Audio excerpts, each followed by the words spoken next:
A tragically busy day for police who had to rush across the valley after separate crashes take 2 lives, an elderly man and a 9-year-old boy.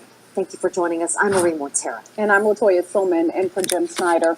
Those tragedies unfolding within a couple of hours of each other on 2 different sides of town. News 3's Christy Wilcox joins us live from Silverado Ranch near Maryland Parkway, where the boy was killed.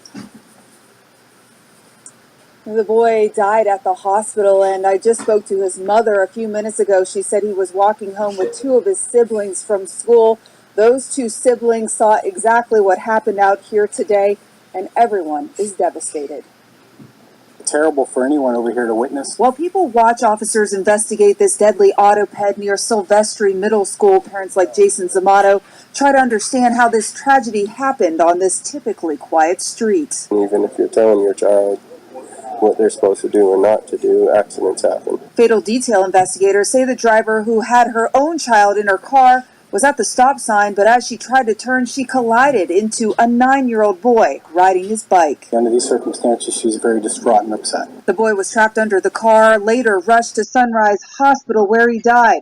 Witnesses who tried to help left clothing and padding behind. I believe someone deposited that to help. They were lingering. Shortly before this tragedy, Metro was investigating another deadly scene. A car hit an elderly man near Charleston in Decatur. Officers believe he was using the crosswalk, but they are still investigating. Folks that come forward and provide exactly his whereabouts or some confirming video from the nearby businesses, that'll be beneficial. Both accidents devastating for loved ones of the victims and for the drivers involved. Just because you strike and kill a pedestrian doesn't alleviate you from having to deal with the drama the rest of your life. You've got that on your conscience.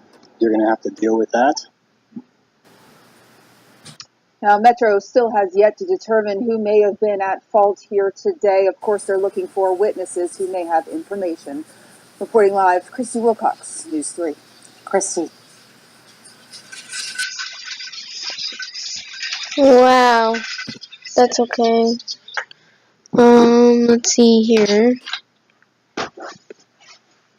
We're following breaking news tonight. A child has died after being hit by a vehicle near Silvestri Middle School. 13 Action News anchor Carla Wade is live near Maryland Parkway and Silverado Ranch with the latest on what police are telling us. Carla.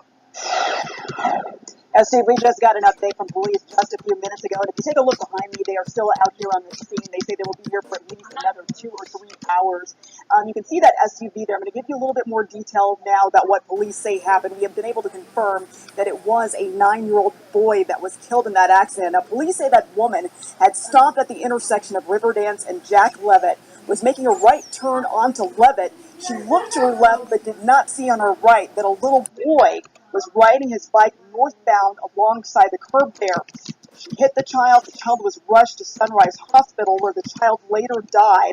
Police have been gathering information from this scene for more than an hour now, taking pictures as well as measuring tracks. They say they will be here a little bit longer doing what they're doing to wrap up this investigation. Now, police tell us that the driver was not impaired in any way and that she was going very slowly as she made that turn. They say that she is still here on the scene and has been cooperating with police, but as you can imagine, she's extremely shaken up. There were a lot of other children in the area, as well as her own children who were in the car. Reporting live, Carla Wade, 13 Action News.